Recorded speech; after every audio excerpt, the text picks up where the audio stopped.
Hello and welcome to the Philippines. What do I really think about the Philippines after living here for 4 years? I'm going to cover some of my thoughts and experiences. I'm going to play a few videos of some trips I've made in the meantime as I talk. I'm going to offer some advice, I'm going to offer some warnings, and I'm going to tell you a little bit about my experiences and experiences of others. Is the Philippines a good place to visit as a tourist? Is the Philippines a good place to retire to? What about the cost of living? What about safety in the Philippines? And number of issues. What about the lifestyle? What kind of lifestyle can you have here? You have over 7,000 islands here. Beautiful beaches, beautiful sunsets, and you also have a number of resorts, anywhere from the 1-star to many, many 5-star resorts. And you've got large cities. You've got Manila with, I think, metropolitan area of right around 30 million people. Uh, and you have your small province towns, so you can experience all of those things. I bought a one-way ticket to Cebu City in the Philippines, and I arrived here in August of 2015. So I've been here about 4 years. I've taken 2 trips out of the Philippines. I was here about 6 months, went back to the U.S. For about a month and a half, came back. I was here for about 2.5 years, took a trip to Vietnam for about 2 weeks, and I'm back early next spring. I will take another trip to the U.S., I believe. Got business to take care of there. Anyway, I bought a one-way ticket because I was pretty sure that I wanted to retire, number one. I'd been retired for a number of months, and I was pretty sure that I wanted to retire in Southeast Asia. I've been fascinated, intrigued by the Asian culture since I was quite young. And I was pretty sure that if I didn't like it here for some reason, I could go elsewhere. I could go to Thailand, Cambodia, Vietnam. And I, like many of you, watched videos, read books in trying to prepare myself for a trip overseas. I think there was about three YouTubers that I was aware of back in 2015, and Bud Brown and Rike, Life Beyond the Sea, and Mike at My Philippine Journey. And I got a comfort level for the Philippines, and a comfort level with just the idea of transacting business and going about normal daily life here in the Philippines with Filipinos from watching their videos. And reading books, read a number of books, watched a number of different documentaries. I've got a history and geography background and major, so I'm well aware of some of the cultures and the history. Cost of living and the English language were a big factor in deciding where to retire to. And originally had planned to go to Thailand, but the English language, once you get out of the tourist areas, becomes an issue. And anyway, I'm happy that I chose the Philippines. I've had a really great time here. I've been doing videos since I started here, and am amazed at the number of people who find interest in my videos. Many of you know I do many videos about reviews of condominiums, subdivisions, hotels, about how-to, the information that I was looking for. It's nice to see a video about a resort or something, but how do you take a ferry from? In fact, one of my most popular videos happens to be a ferry ride from Cebu City to Dumaguete. I think it has over 300,000 views now. And so I try to provide information, and I find that it's turned into almost full-time job. I find it interesting for myself. It's a learning process, number one, and I enjoy providing that information to others as well. Now, my first advice and warning is that it will probably cost you more than what you think it will cost. I watched all the cost of living uh, videos and read about it in the books. And I penciled out my budget over and over and over again, and high, medium, and low, what I thought I could get by on. When I ended up in Cebu City looking for a place to live, I had set 10,000 pesos, $200, is what I wanted to limit myself to. I ended up paying more like 250, and after electric and internet, more like 300 a month, which still is quite low, but it was less than what I thought. I ended up buying at the grocery stores more of the imported goods, more of the foods that I'm used to, and that costs more. So depending upon how close you're going to live to the lower cost Filipino lifestyle will determine whether you can stay in that very low budget. Now, there's a certain percentage of people who have one or more pensions or large bank accounts that I've had one guy say, "I laugh at your budgets." All you expats doing these videos. He lives on 5 times more than what we do, and there's 1 or 2% of the population, the expat population, who has that amount of money. They can live pretty much any way they want. Most of us live in that middle area, middle budget area, and then there are those who are living dangerously, very low budget, and we're all at risk of spending more than we want. So learn to say no. Number one, learn to say no. And even my girlfriend, as her friends have found out that she has a foreign boyfriend, more and more of her friends and just acquaintances, new acquaintances, have asked for loans. Can I borrow 1,000? Can I borrow 3,000? Can I borrow 5,000 pesos? 5,000 pesos is $100, and it usually doesn't mean borrow. Doesn't usually mean borrow. It means, will you give me that, because I'm not going to pay it back. But I have been approached with a number of scams. I have been approached by people who wanted loans, and the rich foreigner, of course, has unlimited funds, and that's what a lot of people think. They think you try to explain to them that, well, no, I really have to be careful with my budget, and well, yeah, but you're still very rich compared to Filipinos. So they don't understand. So you need to learn to say no. Keep control of your money, or it may cost you a lot more than you can afford. Expectations versus reality. There are over 7,000 islands here, but the fact of the matter is the average person living here or even touring here will probably only experience 3, 5, or 7 islands. And if you're more of a traveler, maybe 11 to 20 different islands, because every little rock sticking out of the ocean almost is considered an island, and one a little bit larger island can have 100 or 200 islands around them. So you need to ask yourself what you want to do, what you want to see, what you want to experience, what kind of lifestyle do you want. Manila, different parts of Manila, even there, different parts of Manila can offer you many different lifestyles. You can live in the lower cost areas, or you can live in places like Makati, the other business districts in the Manila area, where you are surrounded by tall skyscrapers and malls, and so many things to do there. Manila is, I think it's the most densely populated city in the world right now.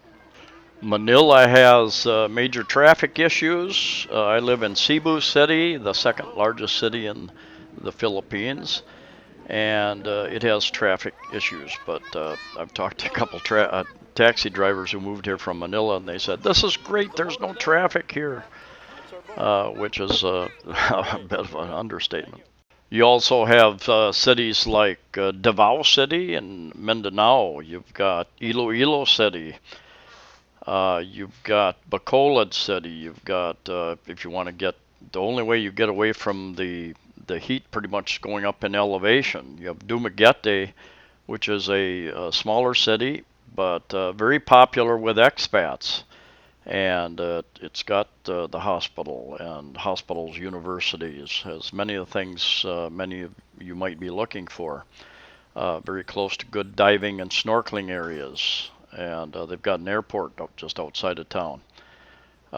This happens to be a trip we took to Malapascua Island on the north end of the island of Cebu, and this is a motorbike tour. I think we had the driver and two of us on three different motorbikes, and we took a trip around the island. Safety is a big concern with travelers and expats, obviously, and was concerned for me. I feel that I'm a bit of an explorer, a bit of an adventurer. I take a few more risks than probably the average person. Walk a lot. There are certain areas of the Philippines that you don't want to be in, probably. You may or may not have any issues. Certain parts of southwest part of Mindanao, in particular, where you have the Islamic radicals, and you have ongoing skirmishes with the army down there. There are a few places in the Philippines, usually up in very remote mountainous areas, where the NPA, the armed wing of the Communist Party, uh, they try to extort taxes from landowners and companies, and if the companies don't pay up, they'll burn their trucks and equipment, their crops, that type of thing. So there are a number of skirmishes going on, different parts of the Philippines, and you just need to be aware, ask the locals uh, about those areas. I have had almost no issues safety-wise in the 4 years that I've been here, and traveled to a number of different cities, Bohol, Surigao, which is in Mindanao, Surigao City, and been to Dumaguete a couple times, and there again walking day and night. And you really depends upon the person, what you're comfortable with. I've walked dark streets here that I was very uncomfortable walking at night, but that was the only way out of the area that I lived. I've lived in 5 different condominiums, 5 different areas of the city, and you're not used to. So it's a new environment, and everything is so new that you can. I was apprehensive a number of times, but now I walk around. Pretty much, I try to be aware of my surroundings. There are snatchers, pickpocketers who will target foreigners in particular. You should be aware of your surroundings wherever you're at as you travel, even in your home country. And the Philippines does not show up any of the top 10 pickpocket lists. And violent crimes against foreigners are relatively seldom done here. There are occasionally that, for instance, recently I read there were some Chinese people who were targeting Chinese gamblers in casinos, kidnapping them and calling the family, trying to extort money from family members. Get those types of things where you're targeted. If you put yourself, if you're flashing a lot of cash, wearing a lot of jewelry, you might be targeted. I've had 2 phones stolen, 3 phones stolen actually, one by a little old lady. And they're very quick to get into your pocket, so you need to be very aware. If you're get in a crowd, it's very easy to get pushed around and jostled, and somebody's in and out of your pocket in a split second. And you'll occasionally get kids trying to get in your pocket. They're asking for money and they surround you. So just be aware and move out of those situations best you can. The culture of the Philippines, the people, the government are very welcoming. They're seeking more expats and tourists. That is a big part of the economy, and of course there's competition among the many different nations in luring tourists. So the people are welcoming. They know that the tourists, the expats, bring a lot of money. That house up there is a Miss Pilar, a famous actress from some time past up there, lives on the island of Malapascua. English is the second official language after Filipino. What you'll find is that the number of regions speak their own language, like here in Cebu and surrounding provinces, Cebuano or Bisaya, virtually the same thing, is spoken. You get over to Iloilo, Ilocano is spoken. There's another language called Waray, something like that, is spoken in another part. Filipino, I think in 1980s they come up with the Filipino language, which is Tagalog and a number of other languages that were combined to make the Filipino language. So the term Filipino language and Tagalog are often used interchangeably, but Filipino is not entirely Tagalog.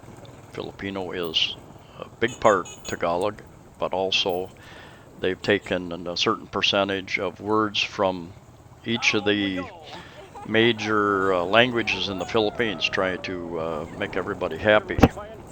I heard a guy say once that once you see one province, you've seen them all in the Philippines. Well, that's entirely not true, because each area has its own personality, its own characteristics, and the province towns, the smaller towns, the smaller cities, each have their own. The agriculture industry, maybe a little different language. It may be just the character of the people themselves. Some areas are much more conservative. Some areas, like Siquijor Island, is known as the Mysterious Island. Some people call it a haunted island. Some islands, like Malapascua here, is a dive island. They have over very close to, I think, 30 dive shops. There are a lot of diving in that area. Bantayan Island, which is a much bigger island, not far from Malapascua, is not such a diving island, although they have dive trips out of there and snorkeling trips. They have, it's more of a laid-back type island, I understand. One thing I strongly suggest is, if you come here and you want to travel a little bit, is to try to do it early, because it's easy to get comfortable, and then you start not making those trips. That was my initial plan. I end up with an infection on my leg. Actually I felt it when I was in LA, Los Angeles airport in USA, and when I got here, got worse and worse. Maid at the hotel I was staying at said, "Sir, you have to go see a doctor. Your leg is swelling up." And I did. They had to cut into it, and took over a month to heal, so that slowed me down a little bit as well. But I have found the people not only friendly, I have found them helpful. I've had them walk me a couple blocks to show me where to get on a jeepney going to where I wanted to go, or find a bus stop. And the government, the immigration is relatively easy compared to some of the Asian countries, such as Vietnam. You have to get a visa before you show up there, or get a visa on arrival from most countries. I think Filipinos can go there without one, probably. Thailand, as many of you know, Thailand has kind of tightened up on their requirements, making it more difficult to stay long term. Cambodia, I'm not sure about what the rules are there. Cost of living here is generally much less for me than what it would be in an area that I would choose to live in, the United States of America, North America. And it is more. I mentioned early on that I'm spending more than I had planned to, but I'm still spending much less than I would in America. My rent is much, much lower. Electric is a little higher than I thought it would be. My food costs are a little higher than I thought it would be because I buy a lot of imported goods here. I could lower my food costs by $100, by 5,000 pesos a month very easily. I've had a little bit of gone to a few doctors for sinus infections, for the infection on my leg. I have friends who've gone to the hospital with pneumonia, those types of things. I've had dental work here. I've had friends who've had dental work here. Those types of costs are much, much, much lower here. You do have PhilHealth insurance, which you can get, which is generally just for hospitalization, will help reduce those costs.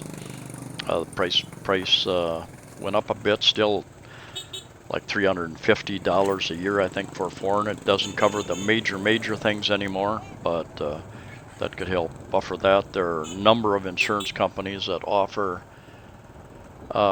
insurance for expats around the world.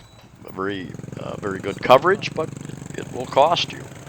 But it will cost you less here than there. I had a gallbladder issue 6 months or so before I came over here.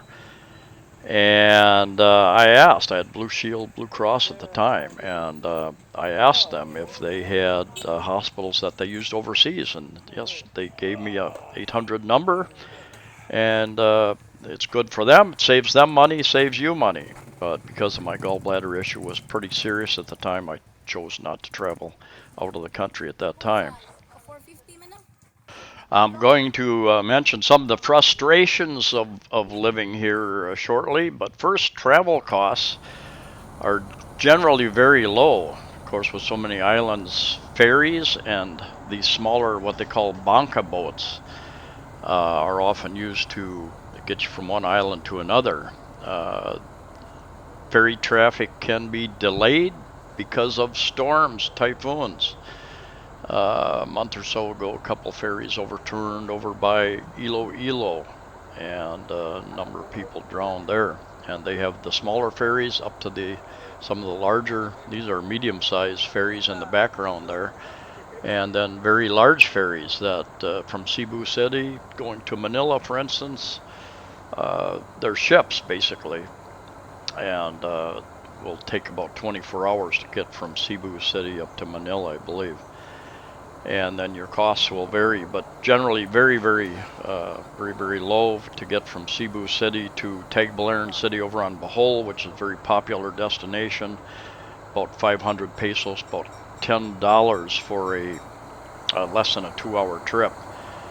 Bus rides, you can almost go from the length of Cebu for about $1 per hour. You also have the choice of renting a car yourself, renting a taxi, using a grab car, renting a private car and driver. Many areas offer private cars and drivers by the hour to certain destinations or for the whole day. And I've got a friend from New Zealand who actually often rents a large van for the day for about 8,000 pesos, about 160 US dollars, I think. That includes the driver. And so there are lots of options. You'll find as you travel around, there are different areas that will have just jeepneys, tricycles, and buses. Other areas might have taxis. Other towns will have taxis.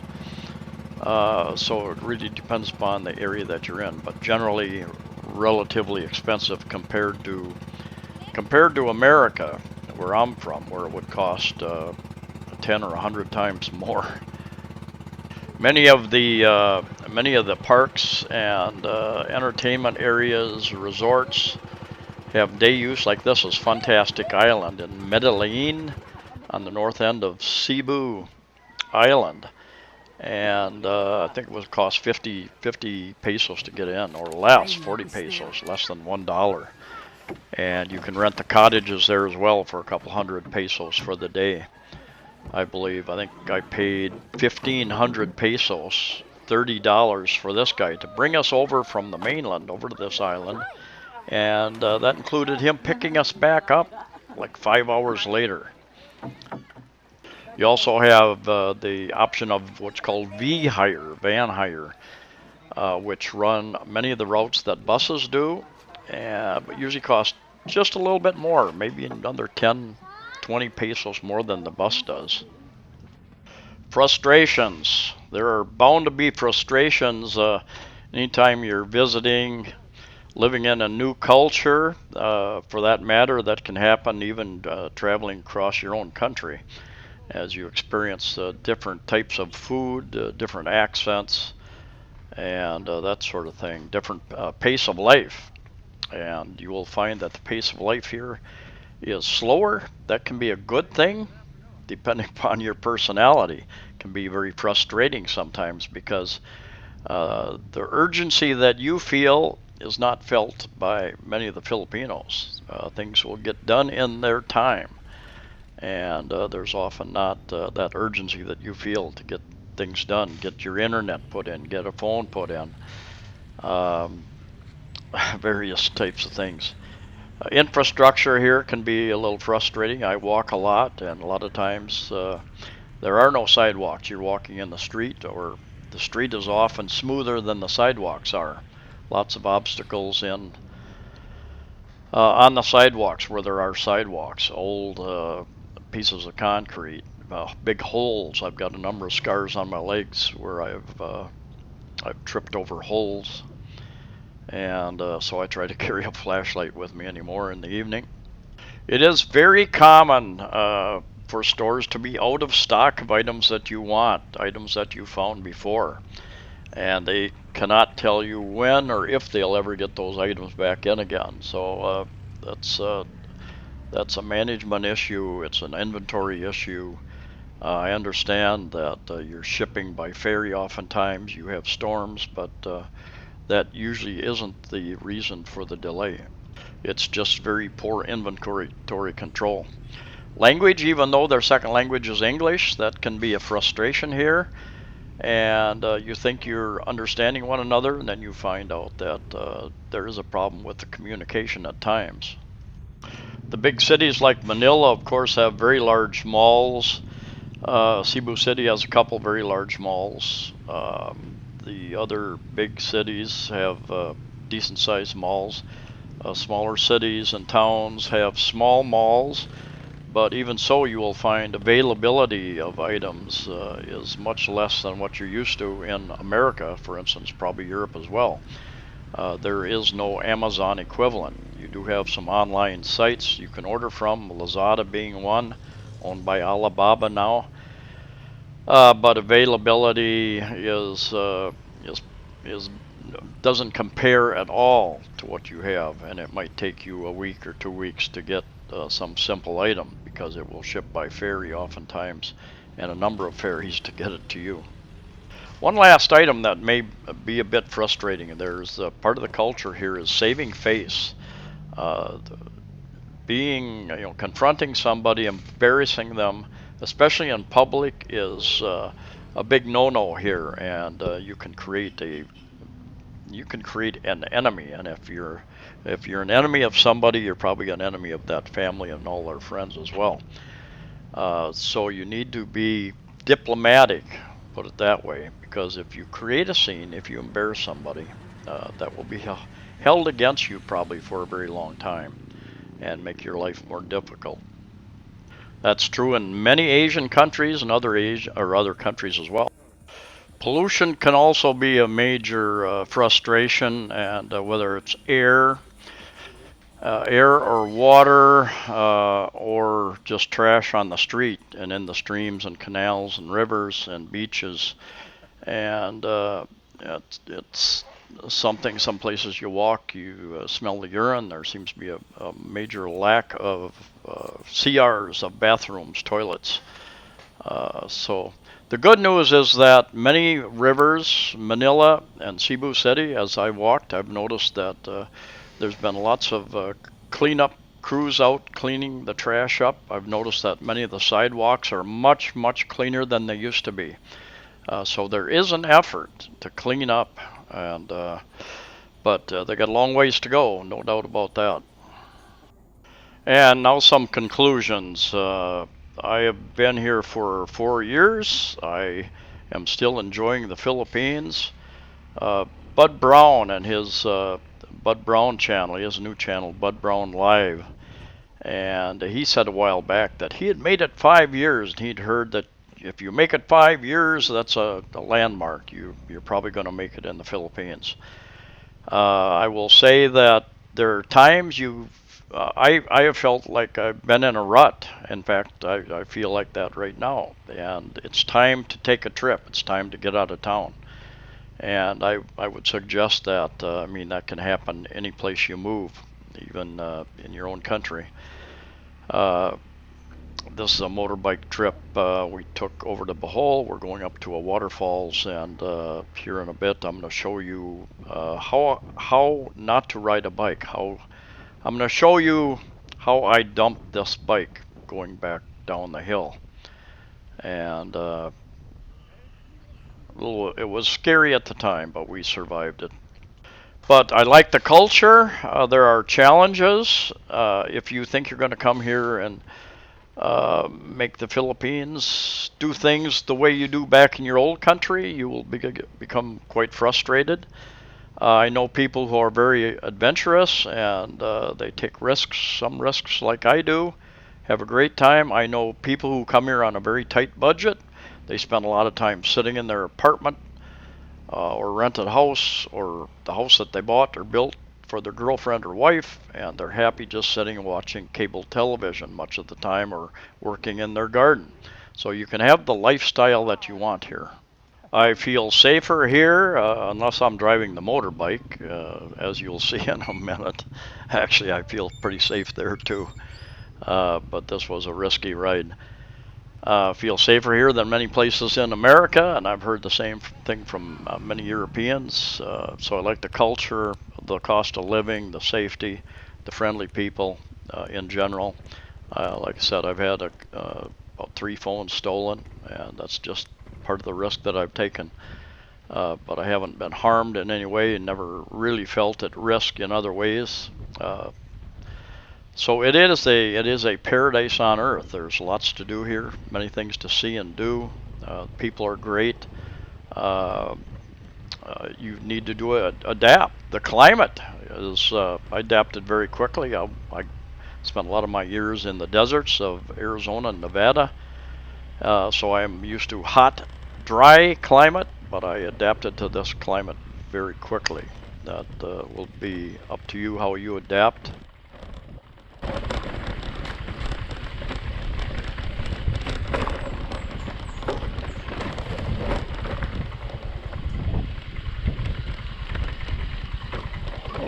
Very rough.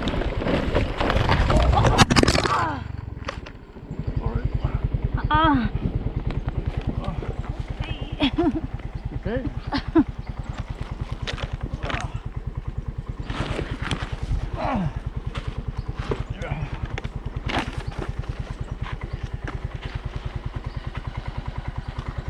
Okay.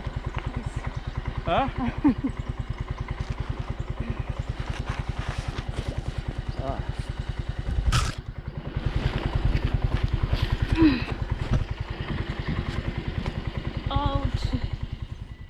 We survived that with a few scratches, a couple bruises. The motorbike didn't really have any scratches, so we didn't have to pay any damages. Now, that's the second time I've dumped a bike in the Philippines. First time was on Camotes Island a couple of years ago, going up a hill.